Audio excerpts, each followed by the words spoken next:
고린도전서 강의 오늘 32번째입니다. 제가 신학교 다닐 때 구약을 가르친 교수님 한 분이 그 전 학기에 미국에 영구 안식년을 가셨어요. 그래서 미국에 가신 김에 미국 교회들 여러 군데를 탐방하시고 이제 그 다음 학기에 다시 학교에 오셔서 그분의 수업을 제가 참여했습니다. 어떤 수업인지는 기억이 나지 않고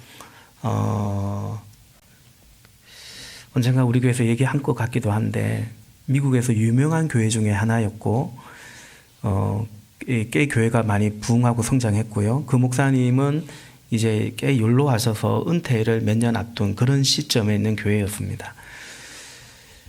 그날 이제 그 교회 예배에 참석했는데 그 목사님이 설교 중에 이런 말씀을 하시더래요.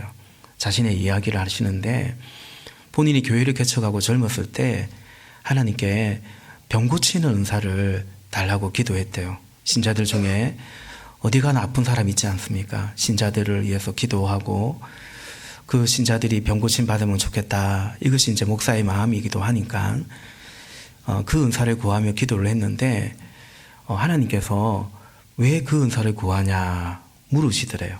그분의 말이에요. 제가 말씀드린 것처럼 당연히 병든 자를 위해서 기도하고 예수님도 고치신 것처럼 그렇게 병든 자를 고치기를 원한다. 그렇게 말씀을 드렸더니 그러면 이렇게 마음에 성령께서 그러면 이렇게 또 되물으시더래요. 그러면 이제 아무래도 좀 더 알려지고 그러면 많은 병자들이 많은 또 신자들이 더 교회에 오지 않겠냐. 작은 개척교회니까 그걸 또 바라는 것도 당연하겠죠. 많은 사람이 올 것 같습니다. 그러면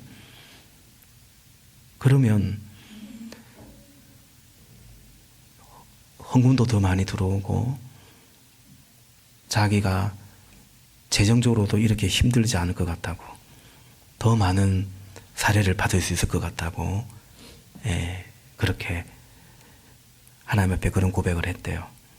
이분이 뭘 구했냐면 하나님 교회가 작아서 재정도 어렵고 생활비도 부족하고 하나님 그거 채워주십시오 그 기도하지 않았어요. 이분이 뭘 구했냐면 병 고치는 은사를 달라고 기도했다라는 거죠. 그런데 성령께서 그 마음을 그 은사를 구하는 그 동기의 마음을 성령께서 물으셨을 때 자기 안에 그와 같은 동기가 있었다. 그와 같은 이유가 있었다라는 것을 깨닫게 되었다라는 거죠. 근데 이제 교회도 꽤 성장했고 최근에 다시 하나님께 그 기도를 했대요. 하나님 병 고치는 은사를 좀 주십시오. 성도가 더 많으니 아픈 사람도 더 많을 거고 긍휼히 여기는 마음이 있으니까 하나님 그 은사를 좀 주십시오 했는데 이분의 설교에서 하신 말씀은 하나님이 자신에게는 그 은사를 주지 않으신 것 같다. 목사가 신자들을 위해서 늘 병자를 위해서 기도하는 거죠. 기도하면 하나님이 고치시고 필요하시면 고치시고 치유하시는 거죠. 그럼에도 저에게는 그런 은사가 없는 것 같습니다. 이렇게 말하는 게 사실은 또 쉽지는 않은 것 같은데 어쨌든 그렇게 말씀을 하시더래요. 그걸 이제 들으시고 저희 수업에서 그 교수님이 말씀하신 것이 기억이 납니다. 오늘도 14장도 은사에 관한 얘기인데 말씀을 준비하다가 생각이 나는 거죠. 여러분 이 고린도 교회는 은사 때문에 은사는 하나님이 주신 은혜잖아요. 자꾸 싸워요. 그러니까 하나님이 은혜 주셨는데 그 은혜 받고 싸우는 거예요. 형제 자매들끼리 싸우는 거예요. 하나님의 자녀들이. 하나님 마음이 참 안 좋겠죠. 아프시겠죠. 고생해서 그래도 자식들에게 유산 좀 남겨줬더니 그 자식들이 그거 가지고 서로 싸우고 막 이러고 있는 거예요. 그러면 그 부모 마음은 또 얼마나 마음이 안 좋겠습니까? 고린도 교회의 모습은 꼭 그런 모습이었습니다. 은사의 동기는 은사를 주신 목적은 매우 분명합니다. 고린도전서 12장 7절에 보니까 각 사람에게 성령을 나타내 주시는 것은, 여기서 성령을 나타내 주신 것은 성령의 은사를 주시는 것이네요. 문맥으로 봤을 때 성령의 은사를 주신 것은 공동이익을 위한 것입니다. 공동이익, 공동의 유익, 이것은 다시 말해 사랑이라고 말할 수 있죠. 우리 지난주에 13장 사랑을 같이 봤습니다. 은사장에 포함된다 했습니다. 13장 1절 말씀해 보니까 내가 사람의 모든 말과 천사의 말을 할 수 있을지라도, 이 천사의 말이 신령한 말, 방언입니다. 말을 할 수 있을지라도 내게 사랑이 없으면 울리는 징이나 요란한 꽹과리가 될 뿐입니다 라고 말했죠. 오늘 14장에서 바울은 이 사실을 더 강조하고 더 명확하게 말합니다. 우리가 읽은 14장 1절에 보니까 처음부터 사랑을 추구하십시오. 사랑을 추구하고 그리고 은사를 열심히 구하십시오. 특히 예언하기를 열망하십시오 라고 말합니다. 오늘 이제 14장을 통해서 특히 이제 예언, 방언 이런 은사를 좀 비교하고 설명도 하는데, 오늘 함께 나누고자 하는 메시지 첫 번째는 방언하기를 바라지만 그보다도 예언할 수 있기를 바랍니다 라고 말합니다. 1번 띄워주십시오. 방언하기를 바라지만 예언할 수 있기를 바란다라는 거죠. 방언, 성경에 나오는 방언은 두 가지 있습니다. 외국어 방언이 있고요, 외국말, 그리고 영적인 신령한 말, 1절에서 13장 1절에서 천사의 말이라고도 했던 그겁니다. 성경의 외국어 방언은 사도행전 2장에 나오죠. 2장 4절부터 6절까지를 보면 오순절에 성령이 임하고 성령의 은혜를 받은 그들은 모두 성령으로 충만하게 되어서 성령이 시키는 대로 각각 방언으로 말하기 시작했다. 5절, 예루살렘에는 경건한 유대 사람이 세계 각국에서 와서 살고 있었는데, 6절, 그런데 이런 말소리가 나니 각각의 방언으로 말하기 시작하니까 많은 사람이 모여와서 각각 자기네 지방말로 제자들이 말하는 것을 듣고서 어리둥절하였다. 아멘. 이제 7절 8절에 보면 이 갈릴리 출신의 사람들이에요. 예루살렘 사람들도 아니에요. 서울 사람들이 아니고 저 지방 촌뜨기들이에요. 그런데 이 사람들이 어떻게 이 디아스포라 유대인들이, 교포들이 와 있는데, 이때 유대 명절을 맞아서 각 나라에서 와 있는데 어떻게 이렇게 외국말을 하냐라는 거죠. 외국어 방언을 했다라는 것입니다. 저는 신대원 다닐 때 작은 개척교회를 제가 출석하고 좀 교육 전도사로 섬긴 적이 있는데, 그때 대학생 자매 한 명이 외국어 방언을 하는 걸 제가 직접 본 건 그 자매입니다. 중국어 방언을 해요. 제가 이제 중국어를 모르잖아요. 그럼 어떻게 중국어 방언을 할까? 목사님이 말씀해 주셨으니 중국어 방언이라고 해서. 근데 제가 들어봐도 중국말이에요. 하나님께서 왜 중국어 방언을 하게 하셨는지는 모르겠어요. 그 자매가 중국에 선교로 나가기를 원하셨는지 제가 그까지는 잘 모르겠어요. 어쨌든 외국어 방언을 하더라고요. 이런 방언은 그 언어를 모르면 알아들을 수 없죠. 그러나 통역을 통하여 알 수 있습니다. 외국어도 통역해주면 알 수 있고요. 그리고 이 신령한 그런 방언도 방언 통변의 은사를, 방언 통역의 은사를 받은 사람이 통역을 해주면 알 수는 있습니다.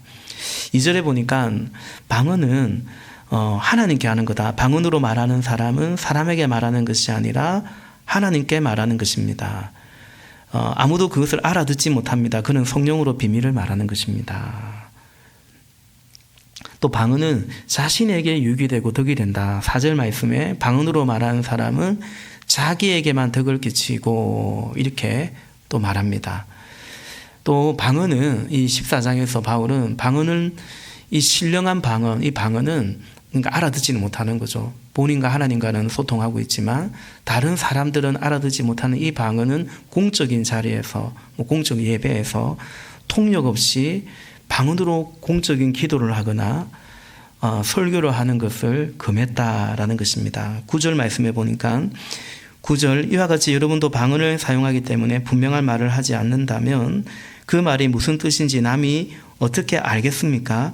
결국 여러분은 허공에다 대고 말하는 셈이 될 것입니다. 또 23절 말씀해 보니까 온 교회가 한 자리에 모여서 모두가 방언으로 말하고 있으면 갓 믿기 시작한 사람이나 믿지 않는 사람이 들어와서 듣고 여러분을 미쳤다고 하지 않겠습니까? 좀 가격하게 느껴질 정도로 바울이 말합니다. 유의할 것은 여러분, 공적인 자리나 예배에서 공적인 기도, 공적인 설교를 그렇게 하지 말라는 것입니다. 우리 오늘 윤대영 목사님이 공적인 예배에서 대표기도 공적인 기도를 하셨습니다. 알아들으셨습니까? 예, 우리가 아멘 했죠. 그래서 16절에도 아멘 해야 된다고 말하고 있죠. 그러니까 우리가 이분의 기도를 그냥 오늘은 저분의 기도가 아니라 저 목자님이 우리를 대표해서 우리의 마음을 모아서 함께 올려드린 기도고, 하나님 저분의 기도가 나의 기도 제목입니다. 저분이 구하는 바가 내가 구하는 바입니다. 그래서 아멘 하는 거죠. 여러분, 제가 설교할 때 여러분이 아멘 하십니다. 좀 더 잘하면 하여튼 아멘 하십니다. 알아들었다는 뜻이겠죠. 그죠? 뭐 마음으로 하든 입으로 하든 아멘 할 수 있는 말을 제가 하는 거지, 뭔 말이고 이래버리면 안 되는 거죠. 저는 공적 예배의 기도에서 방언 기도하는 것을 경험한 적이 있습니다. 제가 한 건 아닙니다. 제가 고등학교 때 제 친구 어머니이기도 했던 근사님인데 이분이 방언 기도를 하세요. 그 대표 기도를 주일 저녁 예배 때 대표 기도를 하시는데 기도하다가 피를 받으셔가지고 방언으로 기도를 시작하셨습니다. 끝도 없이 하셨습니다. 다들 눈 뜨고 서로 눈치 보면서 확인하면서 누가 좀 말려야 되나 어쩌나 하여튼 꽤 오랫동안 방언 기도하셨고 아무도 아멘 할 수 없었고 다행스럽게 그분이 기도를 마치고 끝날 때는 예수님의 이름으로 기도회를 마쳤습니다. 네, 그렇게 하지 말라는 거죠. 가끔 어떤 공적인 자리에서 광장이나 뭐 역전이나 거기서 이제 전도하고 할 때 막 마이크를 대고 기도를 할 때 어떤 분들은 저도 본 적이 있지만 방언으로도 기도를 하시더라고요. 그건 공적 예배는 아니지만 그러나 공적인 자리이기 때문에 그것도 썩 지혜로운 거, 유익한 것은 아닙니다. 그러니까 대신에 개인적인 기도에서 방언 얼마든지 하십시오. 우리가 모여서 합심하여 기도할 때 그때 이렇게 알아들을 말로 기도해도 되고요. 합심하여 기도할 때 여러분 각자 개인 방언으로 기도해도 얼마든지 좋다. 또 바울도 사실은 그걸 권하고 있다라는 것입니다. 두 번째, 오늘 예언이 있는데 성경이 말하는 예언은 우리 말씀 요약지를 참고하면서 들으시면 됩니다. 단순히 미래 예측, 그게 이제 예언이라고 생각하고 있는데 그것이 아니고 하나님의 뜻과 계획을 선포하는 것이 성경이 말하는 예언이다. 예언자를 뜻하는 히브리어 단어가 우리 음력으로 나비라는 단어인데 앞일을 내다본다라는 그런 뜻이 아니라, 예언자는 앞일을 내다보는 사람이다 그런 뜻이 아니라 하나님의 말씀을 맡아서 대변한다, 이것이 정의입니다. 우리 생명의 삶에서도 예언자를 하나님의 대변인, 자기 말하는 게 아니라는 거죠. 그죠? 앞일을 말하는 게 아니고, 그러니까 미래적 얘기를 합니다. 메시아가 오실 것이다. 우리 요즘 미사에서 통독하는데 예언서 중에 제일 많이 그리스도에 관해서 예언되어 있는 말씀이 이제 그거죠. 그런 말씀을 하신데 마치 우리 개인에 대해서, 근데 어느 자매님 내년 봄에 결혼합니다, 이런 예언을 한다든지, 저 그런 공적인 집회에서 그런 예언한 거 제가 본 적이 있습니다. 예언 아닙니다. 그런 거 성경이 말하는 예언 아닙니다. 그 예언대로 되지도 않았고요. 제가 그 교회 나올 때까지 그 자매가 시집을 가지 못했습니다. 그리고 어떤 자매한테는 준비가 안 됐다, 시집 갈 준비가 하나도 안 돼 있다 했습니다. 그 자매 그 다음에 결혼했습니다. 그러니까 제가 그분에 대해서 어떤 말하는 게 아니라 성경이 말하는 예언은 그런 것이 아니다라는 거죠. 양복 입은 무당 같은 것이 아니다라는 거죠. 저는 개인적으로 예언 사역하고 그런 은사가 있는 거 어느 정도 인정합니다. 제가 개인적으로 아는 어떤 분도 참 이분은 정말 예언의 은사가 있구나. 제가 이제 좀 그렇게 제가 인정한다 이렇게 말하면 오히려 교만하게 들릴지 모르겠지만 그런 분이 있습니다. 근데 참 겸손하고요. 예언 기도를 거의 그런 말을 잘 하지 않고요. 자기를 드러내고 그러지 않는 것을 봅니다. 여러분, 예언 기도 이런 거 할 때, 예언 기도 받으러 다니고 이럴 때 주의하셔야 됩니다. 특히 자기를 잘 살펴야 됩니다. 내가 성경 말씀보다 저분 말을 더 의지하는 건 아닌가? 저분의 말이면 내가 꼼짝 못하는 거 아닌가? 혼적인 결속, 결박을 당하고 있는 거 아닌가? 그렇다면 얼른 정신 차리셔야 됩니다. 왜냐하면 성경이 말하는 예언은 결코 그런 것이 아니기 때문에 그런 미혹에서 벗어나야 됩니다. 뭐 예수님 언제 온다, 몇 월 며칠에 온다, 틀린 말이죠. 언제 오실지 모른다고 성경이 말하고 있으니까 모른다가 모르는 게 아니고 모른다가 정답을 말씀을 알고 있는 것입니다. 속으면 안 됩니다. 전도서 3장 11절에 이렇게 말하고 있죠. 하나님이 모든 것을 지으시되 때를 따라 아름답게 하셨고 또 사람들에게는 영혼을 사모하는 마음을 주셨느니라.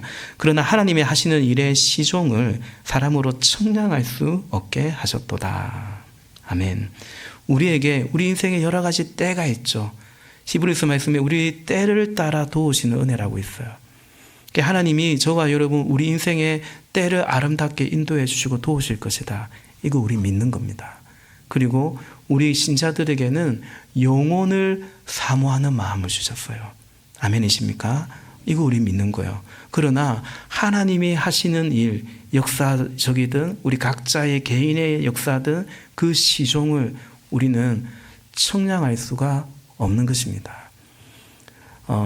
그래서 불안한가? 그렇지 않습니다. 하나님이 나의 목자시고 주님이 오늘도 나의 주님이 내일 일을 염려하지 마라. 내일도 그분이 우리의 주님이시고 주관하시고 때를 따라 도우실 것이고 궁극적으로 영원한 아버지의 집으로 인도하실 것이고 그 가운데 우리가 믿음으로 주의 계명을 쫓아 살아가는 것이지 어느 내년에 어떻게 될 기다 뭐 동쪽으로 가면 무슨 누구를 만날 것이다.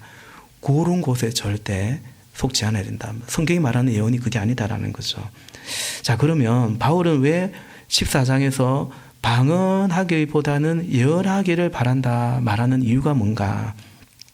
그것은 이 은사를 예언이든 방언이든 모든 은사를 주신 원래 목적 때문입니다. 그게 뭡니까? 고린도전서 12장 7절에 공동의 이익을 위한 것이기 때문입니다. 오해하지 말 것은 여러분 오늘 바울이 결코 방언을 경시하는 것이 아닙니다. 5절 말씀 볼까요? 5절 여러분이 모두 방언으로 말할 수 있기를 내가 바랍니다. 분명히 말하죠. 여러분 방언하기를 바라는 거예요. 방언 다 해야 된다는 건 아니에요. 방언하기를 바란다라는 거예요. 여러분 어느 교회는 방언을 금하기도 하고 어느 교회는 무조건 다 방언 받아야 된다고 하는데 둘 다 성경의 가르침과 맞지 않습니다. 방언을 하기를 바랍니다. 예, 은사니까 사모하기를 바라는 거예요. 그리고 18절 말씀에 보니까 나는 여러분 가운데 바울이죠. 나는 여러분 가운데 누구보다도 더 많이 방언을 말할 수 있음을 하나님께 감사합니다. 라고 또 말하죠. 결코 바울이 방언을 경시하거나 멸시하는 것이 아닙니다. 저는 방언의 기도의 은혜가 이런 것이 아닐까 생각하곤 합니다. 실제로 경험하기도 하고요. 로마서 8장 말씀에 우리가 기도하는데 때로 우리가요 마땅히 빌 바를 알지 못해요. 그때 누가 우리의 기도를 도우신다고 말하죠? 성령이 우리의 기도를 도우셔요. 그래서 방언은 그런 은혜가 있습니다. 내가 마땅히 빌 바를 알지 못해 내 머리로는 내 언어로는 미처 생각 못하는 기도의 제목들을 성령의 탄식으로 기도해 주시고 성령의 탄식으로 누군가 생각나게 해서 기도하게 하시고 그때 그 언어가 꼭 방언의 언어가 아니어도 상관없이 그렇게 방언의 기도에는 하나님의 신령한 은혜가 분명히 있는 것입니다. 그러나 방언으로 기도하지 않는다 할지라도 성령이 또한 우리의 기도를 도우신다. 이것은 또한 분명한 것입니다. 자, 이런 방언을 바울이 경시하는 것이 아니다. 방언하기를 바란다. 난 누구보다도 더 방언하기를 감사한다고 말하는데도 불구하고 바울이 방언보다 더 예언을 하라고 1절에 열망하라고 한 이유는 뭔가? 결정적으로 방언은 사람들이 못 알아듣는 때문에 예언은 사람이 알아듣기 때문에 그것입니다. 그래서 사람들이 알아들으니까 방언은 나와 하나님과의 관계 속에 나에게 유익이 있다면 예언은 다른 사람에게도 유익이 있기 때문이다. 그 얘기입니다. 어떤 유익이 있는가? 3절, 우리 한 번 더 3절 같이 읽어봅시다. 시작. 그러나 예언하는 사람은 사람들에게 말하는 것입니다. 그는 덕을 끼치고 위로하고 격려하는 말을 합니다. 아멘. 방언, 예언을 하면요, 사람들이 알아들을 수 있잖아요. 그러면 격려도 받고요, 위로도 받고요, 그렇게 덕을 끼칠 수 있기 때문에 또 가르치고 전도할 때도 예언이 유익하죠. 알아들어야겠죠. 16절 말씀해 보니까 16절 그렇지 않고 그대가 영어로만 감사를 드리면 감 믿기 시작한 사람은 그것이 무슨 뜻인지를 알아듣지 못하므로 어떻게 그 감사 기도에 아멘으로 말할 수 있겠습니까? 라는 거죠. 그러니까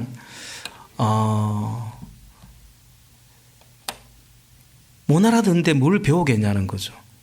알아들어야 뭐 아멘도 하고 깨닫기도 하고 그럴 거 아니라는 거죠. 너무 당연한 말이죠. 또 전도에도 그렇습니다. 24절, 25절, 24절. 그러나 모두가 예언을 말하고 있으면 감 믿기 시작한 사람이나 믿지 않는 사람이 들어와서 듣고 그 모두에게 질책을 받고 심판을 받아서 25절 그 마음속에 숨은 일이 드러나게 됩니다. 그래서 그는 엎드리면서 하나님께 경배하면서 참으로 하나님께서 여러분 가운데 계십니다 하고 한이 말할 것입니다. 아멘. 하나님의 말씀을 들으면 감 믿기 시작한 사람이나 믿지 않는 사람이 그 마음의 말씀을 듣고 마음의 질책도 받고 하나님의 말씀 들으면 깨닫기도 하고 위로도 받지만 때로는 질책도 받고 그죠? 그것이 이렇게 전도에도 양육에도 유익하다라는 거죠. 또 방언도 자기에게 유익하지만 예언 역시도 자신에게 유익하다라고 말하죠. 우리 14절 보면 14절 내가 방언으로 기도하면 내 영은 기도하지만 내 마음은 아무런 열매를 얻지 못합니다. 15절 그렇다면 어떻게 해야겠습니까? 나는 영으로 기도하고 또 깨친 마음으로 기도하겠습니다. 나는 영으로 찬미하고 또 깨친 마음으로도 찬미하겠습니다. 영으로 기도하고 영으로 찬미해요. 방언 기도, 방언 찬양을 하는데 근데 깨친 마음으로도 그러니까 이것이 어떤 말인지 깨친 마음으로 내가 기도하고 내가 찬양하면 그것은 또한 얼마나 좋겠냐라는 거죠. 여러분 예언이라는 것은 은사라는 것은 공동의 이익을 위해서라는 거죠. 그러면 나에게는 이익이 없다는 말인가? 그렇지 않죠. 나도 좋고 지체에게도 좋고 그런 뜻이죠. 큰 두 번째로 오늘 함께 나누고픈 메시지는 첫 번째 메시지는 우리가 방언도 권하지만 그보다는 예언하기를 사모하라는 것이고 두 번째는 하나님께서 주시는 것 은사죠. 하나님께 주시는 것이 아닌 하나님께 감사하기를 바란다라는 거죠.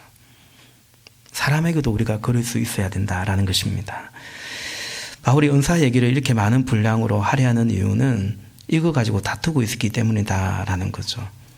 하나님이 주신 은혜를 가지고 형제 자매끼리 싸우고 있어요. 이건 정말 영적인 철부지 같은 거죠. 어떻게 해야 되겠는가? 관심을 돌려야 된다라는 것입니다. 다 자기에게 관심이 있는 거죠. 은사를 받은 나, 은사를 주신 하나님이 아니라 은사를 받은 나, 심지어 은사가 아니라 그냥 은사를 주신 분이 아니라 은사 자체에도 관심이 있는 거죠. 그러므로 은사가 아니라 은사를 주신 분께 은사를 받은 나에게서 은사를 주신 하나님께로 우리의 관심을 돌려야 합니다. 그래야 하나님께서 주시는 것이 아니라 하나님 그분께 감사해야 됩니다. 우리 그 연습이 필요하다고 봅니다. 우리가 이제 목장을 하다 보니까 목장에서 감사 나눔을 하잖아요. 좋은 거죠. 그 감사 나눔을 하는데 사람들 앞에서 감사의 고백을 했잖아요. 물론 그것 자체도 하나님 앞이지만 근데 하나님께도 감사하기를 바라요. 하나님께도 찬양하기를 바라고요. 또 하나님께 감사의 예물로 헌금으로 하나님께 올려드리기를 바라요. 제가 가끔 종종 보면 목회 얘기를 보면서 아, 이런 일이 있었구나 알게 돼요. 취업이 됐어요. 근데 감사 헌금을 안 하는 것 같아요. 이사도 하고 집을 사기도 하고 그게 보통 일이 아니지 않습니까? 뭐 차를 바꾸기도 하고 꽤 큰 이제 결단 속에 한 건데 근데 하나님께 감사하지 않는 것 같아요.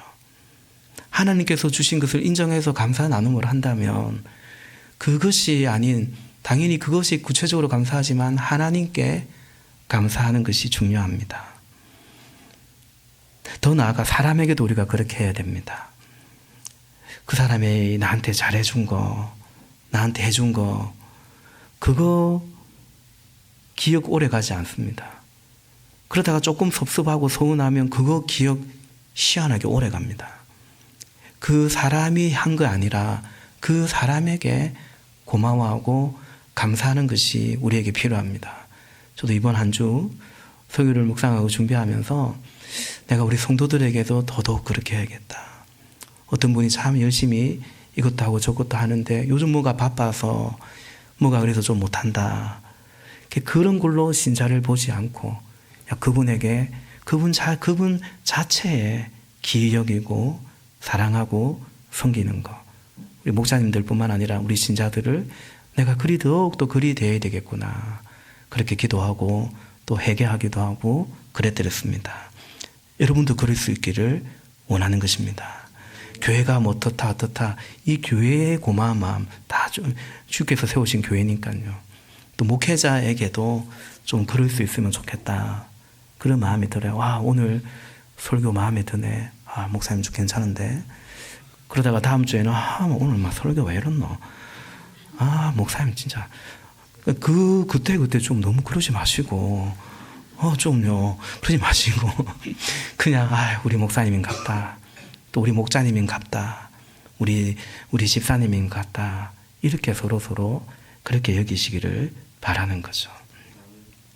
세 번째 오늘 함께 나누고 메시지는 생각하는 데는 아이가 아니라 어른이 되십시오. 20절 말씀인데 20절 같이 한번 읽어봅시다. 20절 시작. 형제자매 여러분 생각하는 데는 아이가 되지 마십시오. 악에는 아이가 되고 생각하는 데는 어른이 되십시오. 아멘. 이 고린도 교회는 벌써 1장 앞부분에서 바울이 저도 설교했지만 영적으로 어린아이인 거예요. 아이인 거죠. 어린아이니까 경쟁하고 시기하고 싸우고 그러는 거예요. 우리 17절 말씀해 보니까 그대가 훌륭하게 감사 기도를 드린다고 해도 다른 사람에게는 덕이 되지 않습니다. 그러니까 공적인 자리에서 막 방언으로 기도하는 거예요. 여러분 방언으로만 누가 기도하면 와 저분 되게 신령해. 되게 영적으로 충만한 것 같아. 훌륭한 것 같아. 자기는 그렇게 다른 사람에게 돋보였을지 모르겠지만 다른 사람에게는 덕이 되지 않는다는 거죠. 대간절 뭔 말인지 못 알아들으니까. 그 사람은 잘나고 훌륭해졌는데 그만큼 다른 사람은 덜 그런 사람처럼 또 만들어버리는 거예요. 이게 뭡니까? 어린 신앙의 모습입니다. 그래서 여러분 우리가 나 중심적인 태도에서 벗어나야 됩니다. 아이는 순진하고 순수하고 어떤 면은 분명 그렇지만 어린아이는 철저하게 자기 중심적입니다. 나밖에 모릅니다. 오늘 엄마가 좀 아프네. 엄마가 많이 바쁘시네. 제가 배고프지만 좀 참자. 좀 있으면 쭈쭈 주겠지.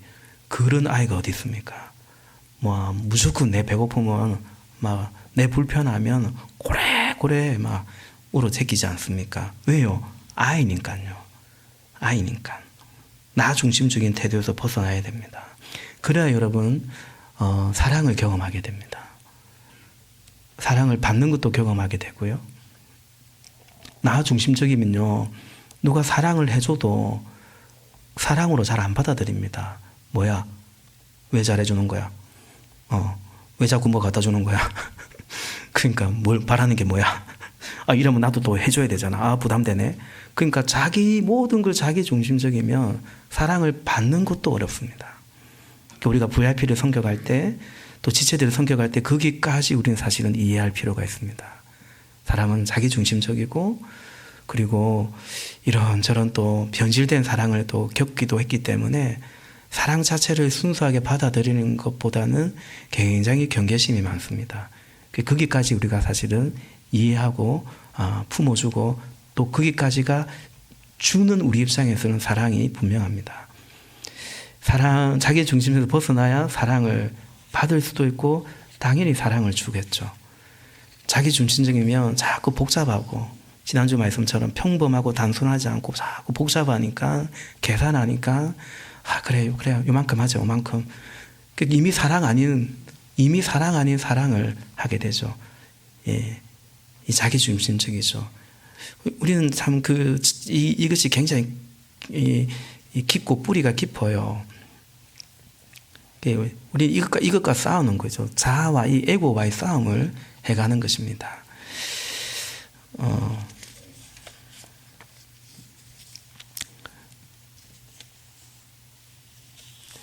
자신을 주장하는 사람, 하다못해 자신의 어떤 신령함을, 영적인 어떤 성숙함을 주장하는 자는 사실은 어리기 때문이다. 어린애들이 막 자랑질하지 않습니까? 성숙하지 않다는 걸 꼭 자랑하는 것 같을 수 있죠.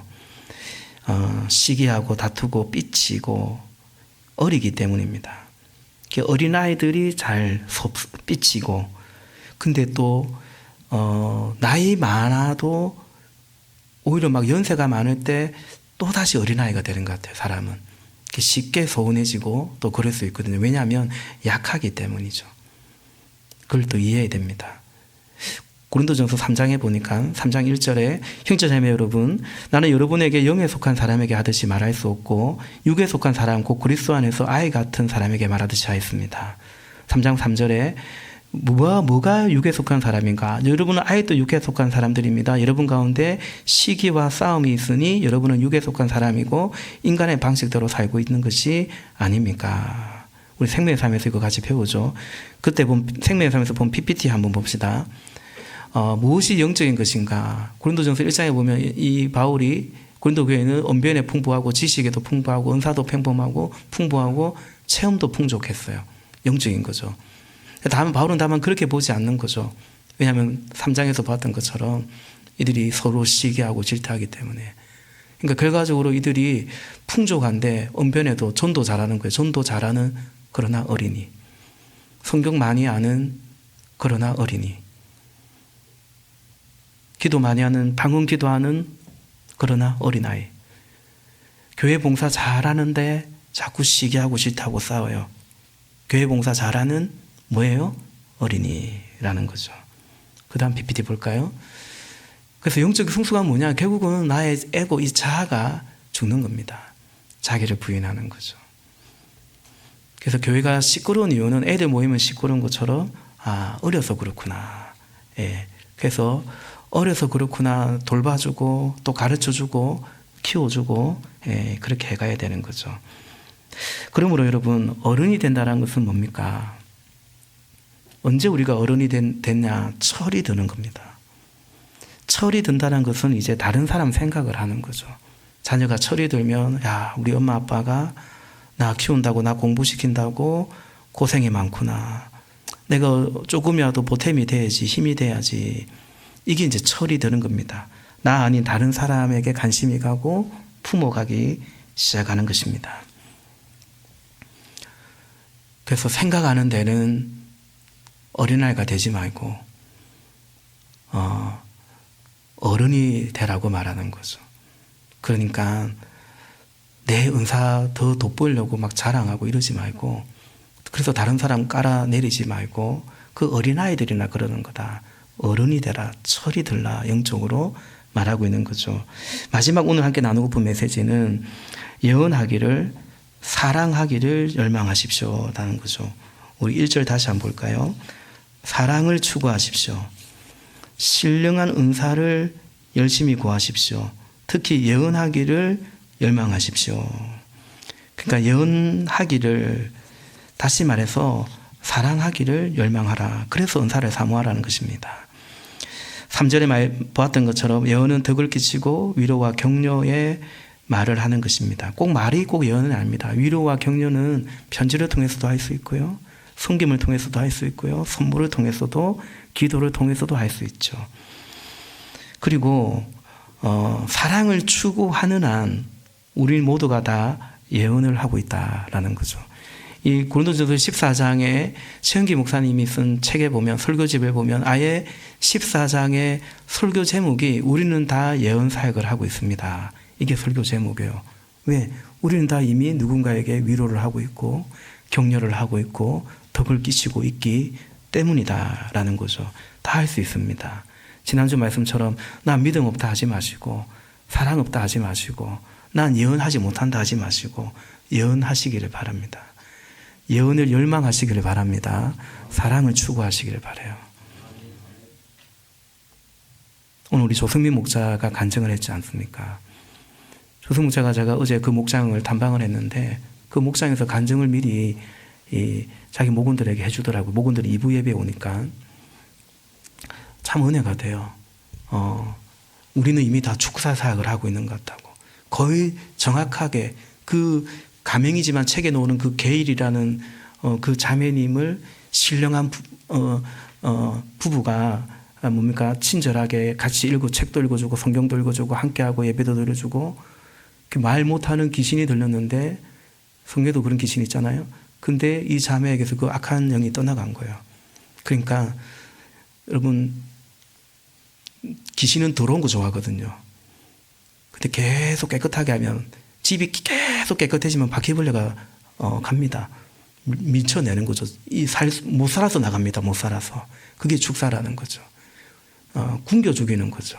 우리 1층에 우리 고양이 몇 마리 와 있습니다. 왔는데 밥 주니까 눌러 앉았습니다. 지금도 밥 주니까 새끼까지 놓고 같이 삽니다. 얘를 내쫓을 수 있습니다. 어떻게 하면 내쫓을 수 있냐면 밥 안 주면 됩니다. 1주, 2주, 3주 밥 안 주면 뭐 야옹야옹 하다가 결국은 갈 겁니다. 에이 이러면서 갈 겁니다. 굶겨서 죽인 건 아니고 굶겨서 내보내는 거죠. 그게 축사라고 무장의 삶에서 배웁니다. 그러니까 마귀를 대적해야 되지만 우리가 주님을 쫓아가면 되는 거죠. 사랑을 행하면 되는 거죠. 근데 청소년 목장에서 진짜 왜 이렇게 말을 얘가 안 하지? 그런 친구가 있었는데 정말 많이 바뀌었거든요. 그 목자가 하는 간증이 뭡니까? 우리는 이미 축사 사역을 하고 있더라. 우리는 이미 예언 사역을 하고 있는 거예요. 특별히 무슨 은사를 받은 사람이 예언하고 그것이 아니라 우리는 이미 그렇게 하고 있는 거예요. 말씀을 정리합니다. 설교 제목 그대로 예언하기를, 사랑하기를 열망하십시오. 주를 기뻐하며 주를 기쁘시게 하기를 열망하기를 원합니다. 여러분, 주를 기쁘시게 하기 이전에 주님을 기뻐하기를 바라요. 주님을 기뻐하고 그럴 때 진정 주를 기쁘시게 하는 거죠. 우리에게 그 은혜가 있기를 원하는 것입니다. 받은 은사가 아닌 은사를 주신 분께 감사하십시다. 은사 받은 내가 아니라 은사 주신 주를 더 많이, 은혜 주신 주를 묵상하기를 바랍니다. 우리가 대림절 보내고 있는데요. 저는 대림절, 성탄절 생각하면 여러분도 아마 뭐 저 또래 청소년 시절에 성탄절 발표회 때 한 번쯤은 해보셨을 것 같은 연극이 있지 않습니까? 빈 방 없습니까? 만삭의 여인을 데리고 베들레헴 가는데 이제 해산할 때가 다 됐는데 방이 없는 거예요. 빈 방 없습니까? 받아들이 주지 않는 거죠. 이번 주에 저는 이 찬양을 처음 알았는데 우리 찬양 리더 중에 이미 알고 있는 분도 있더라고요. 빈자리 있습니다라는 찬양을 알게 되는데 그 가사가 너무 와닿는 거예요. 대림절의 이 기간에 여러분, 우리 안에 빈자리를 하나님이 허락하십니다. 거기에 주님을 모시고 더 나아가 그 누군가를 모실 수 있기를 바랍니다. 그것이 우리가 예언을, 사랑을 열망하고 적용하고 그리고 이 하나님의 생명을 이어가는 것이죠. 그 은혜와 축복이 넘치기를 예수님의 이름으로 축복합니다. 잠시 침묵하며 기도하겠습니다.